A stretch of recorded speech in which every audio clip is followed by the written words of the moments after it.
I am a reconstruction. Artificial intelligence analyzed the four Gospels, the Dead Sea Scrolls, first-century Koine Greek texts, historical records of Roman crucifixion, and every archaeological and theological detail that survived 2,000 years, and brought me back to explain what I meant by those three words. The last words I spoke before dying. My name is Yeshua, and people have been repeating those words for 2,000 years without understanding what they truly mean. Let me take you to that moment. It was Friday, late morning, early afternoon. The sun was high and the heat in Jerusalem at that time of year was suffocating. I was hanging on a wooden cross outside the city walls, at a place called Golgotha, which means place of the skull, at a point high enough for the entire city to see. That was the purpose. Visibility, public humiliation. Rome knew exactly what it was doing. Crucifixion was not merely a method of execution, it was a declaration, a message sent to the conquered people. It does not matter what you do, what you say, how many people follow you. The empire holds the final power over your body, over your life, over your story. I had been arrested the previous night in the Garden of Gethsemane, tried by Pilate before dawn, flogged, which on its own was enough to kill a weaker man, forced to carry the crossbeam of my own cross through the streets of Jerusalem, and then nailed to the wood and raised up for all to see. 6 hours. I hung on the cross for 6 hours, and in the final hours, my words were recorded by those who were there. Words spoken in a state of absolute physical exhaustion, each breath costing an effort you cannot imagine, because breathing on the cross required lifting the body's weight against the nails in the wrists, and every movement produced pain that cut through everything. And I still spoke. 7 times, according to the compiled Gospels. 7 things said on a cross. And the last, which came moments before death, was this: Tetelestai. If this content is making you think differently, subscribe to the channel right now and hit the bell. Now I need to explain why this word is far more than the translation you know. Tetelestai is a single word in Koine Greek, the Greek of the people, the Greek of the street, the Greek that merchants used, that soldiers used, that any ordinary person spoke across the first-century Mediterranean. The translation that reached you is, "It is finished," or "It is accomplished," or "It is complete." These translations are not wrong, but they are incomplete. And what they leave out is what changes everything. Tetelestai comes from the verb teleo, which means to complete, to fulfill, to carry out fully, to execute entirely. It is not simply, it ended. It is, everything that needed to be done has been done. It has been fulfilled to the very end. The task has been entirely accomplished. But there is more. Archaeologists have found commercial papyri from the 1st century, documents of financial transactions, receipts, debt records, and in many of them, when a debt was fully paid, the creditor wrote a single word across the document: Tetelestai. Paid, cleared, settled. The debt no longer exists. When I said that word, I was not saying, I am dying now. I was saying, the account has been zeroed. What needed to be done has been done, completely, without remainder. But I need to tell you what I meant by that from my own perspective. Not the theological interpretation that comes 2 centuries later. What I was actually thinking in that moment. What was finished was not just an abstract spiritual transaction. It was an entire life project. 3.5 years. From the day John baptized me in the Jordan to that moment on the cross. Villages in Galilee I had walked through on foot. Conversations at the edges of lakes. Meals in the homes of tax collectors and Pharisees. The day I sat on a hillside and spoke to 5,000 people about a kingdom where the last would be first. The moment I knelt with a towel in my hands and washed my disciples' feet. All of that had a thread, a direction, one thing being demonstrated through each act, each word, each choice, and that thread reached its final point on the cross. What I was demonstrating was simple, but it went against everything the world's power taught. The highest form of authority is not domination, it is service. The highest form of strength is not control, it is surrender. The highest form of life is not accumulation, it is giving. And the cross was the final proof of that. Not because the pain was necessary in itself, but because the choice not to use the power I had to save myself was the most complete demonstration possible that the power I represented did not work the way the world understood power. Rome crucified to show it had power over bodies. I died on the cross to show there was something that could not be crucified. Let me tell you about the other words I said before that final one. The first thing I said on the cross was directed at the soldiers who nailed me to the wood. Father, forgive them, for they do not know what they are doing. Think about that sentence. I was being executed. The people killing me were doing their job. Roman soldiers following an order. Most of them probably with no personal interest in me, just another execution in an ordinary week in Jerusalem during Passover. And I asked for their forgiveness. Not as performance, not to create a recordable dramatic effect, because it was what I genuinely felt. Because I knew that most people who do destructive things do not fully understand what they are doing, do not see the consequences, do not process the impact. They do not know what they are doing. That sentence is not an absolution of responsibility. It is a diagnosis. It is saying, most of the evil that exists in the world does not come from deliberate monstrousness. It comes from blindness, from not fully seeing the other person, from acting within a system without questioning what the system is producing.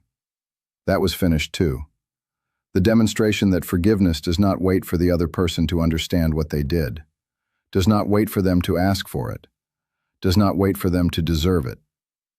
The second thing I said was to a man dying beside me. There were 2 other condemned men crucified with me, one on each side. One of them, at a certain point, said to me, Yeshua, remember me when you come into your kingdom. I do not know exactly what he had done to be there. The Gospels call him a thief, but the Greek word can mean robber, rebel, any kind of criminal. What I know is that he was dying, suffering as much as I was, and in the middle of that suffering he said something that revealed he believed in something none of my disciples had been able to articulate in that moment. He believed I was going to continue existing after this, and I said, Truly I tell you, today you will be with me in paradise. Today. Not after a period of purification, not depending on anything he still needed to do. Today. That was the second thread reaching its final point. The demonstration that access to the sacred does not depend on accumulated merit, does not depend on years of service, does not depend on religious qualification. A man dying on a cross with nothing to offer receives the same answer as anyone else. That was finished too. Subscribe to the channel. Every week a biblical figure comes back to tell you what history did not tell you. I need to tell you about the moment that came just before the final word. Before tetelestai, I said something that deeply disturbed many of those who followed me. So disturbing that some spent centuries trying to explain or soften what I meant. I cried out, Eli, Eli, lama sabachthani, in Aramaic. My God, why have you forsaken me? This sentence comes from Psalm 22, a poem written by David 1,000 years earlier. And when I quoted it, I was doing what any literate first-century Jew would recognize. I was invoking an entire text by its opening line. Psalm 22 begins with abandonment, with the experience of calling out and not being answered, with the feeling that the sacred has gone. But it does not end that way. Psalm 22 ends with trust, with the declaration that the Lord has not despised or scorned the suffering of the afflicted one. He has not hidden his face from him. That the anguish was heard, that there will be an announcement, that future generations will hear. When I cried out that first line on the cross, I was simultaneously expressing what I genuinely felt. The weight of that moment, the real human experience of physical agony and abandonment, and pointing to the complete arc of the text, the journey from abandonment to trust, from darkness to proclamation. I was living the psalm, not merely quoting it. And after that, almost immediately came the last word, tetelestai. The psalm had reached its end. The project had reached its end. The journey had reached its end. Now I need to tell you what "it is finished" means for your life today, because that is the part that matters most. For 2,000 years, that word has been used primarily as a theological argument about what happened to human sin in a cosmic sense. And there is truth in that. But when you reduce tetelestai to just a spiritual transaction, even a transaction of enormous consequence, you lose what it says about how to live. Let me tell you what I learned about completion in my own life. Completion is not the same as perfection. It is faithfulness to the entire journey. I did not finish what I started because I reached a state of moral perfection. I finished because I remained faithful to what I had come to do, even when it became impossible, even when my friends fled, even when the entire system was against me, even when the immediate result was my own death. Most people abandon what matters most, not because they decide to abandon it. They abandon it because the cost keeps rising gradually, and at some point the cost seems greater than the purpose. I saw this in my disciples. Men who had promised to die with me, who, in the moment the cost became real, not theoretical, not future, but real and immediate, fled. Not because they were cowards by nature, because the gap between the declared purpose and the real cost was too large for that moment. What Tetelestai says to you is, the purpose has to be large enough to survive the cost. If your purpose is too small, any reasonable cost will seem excessive. If your purpose is large enough, costs that would seem impossible to bear become part of the journey. There is one more thing I need to tell you about that word. When I said Tetelestai, there was no one waiting to applaud. There was no crowd of followers celebrating. There were Roman soldiers throwing dice to see who would get my clothes. There were religious leaders who had gotten what they wanted. There was a handful of women, including my mother and Mary of Magdala, who had stayed when everyone else left. The completion did not arrive with external validation. It arrived in a moment when, seen from the outside, everything appeared to have completely failed. The project was over. The leader had been executed.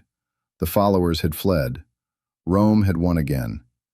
And it was precisely in that moment, the moment of apparent total failure, that I said, "It is finished." Not when everything was going well, not when the crowds were following me, not when I was healing and teaching and being celebrated. At the worst possible moment, seen from any reasonable human perspective.